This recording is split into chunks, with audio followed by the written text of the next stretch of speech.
If you love talking about yourself but hate being called a narcissist, you're not alone. In fact, most of us enjoy sharing our stories, our achievements, and even our struggles with others. It's human nature to want to be seen, heard, and understood.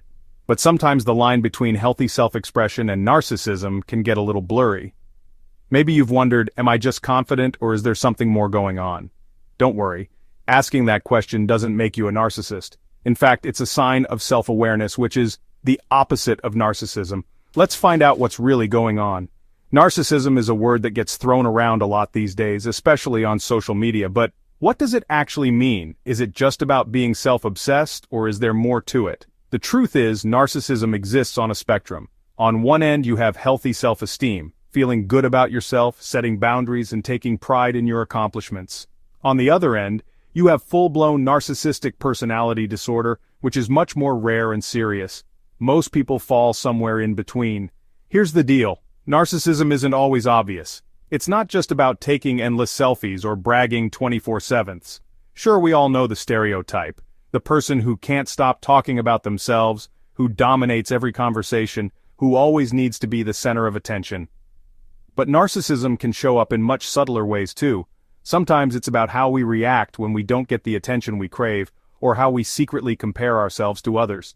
Some people have what psychologists call covert narcissism, which means you might crave attention or feel special but in a super sneaky way. Covert narcissists often appear shy, introverted, or even self-effacing on the outside.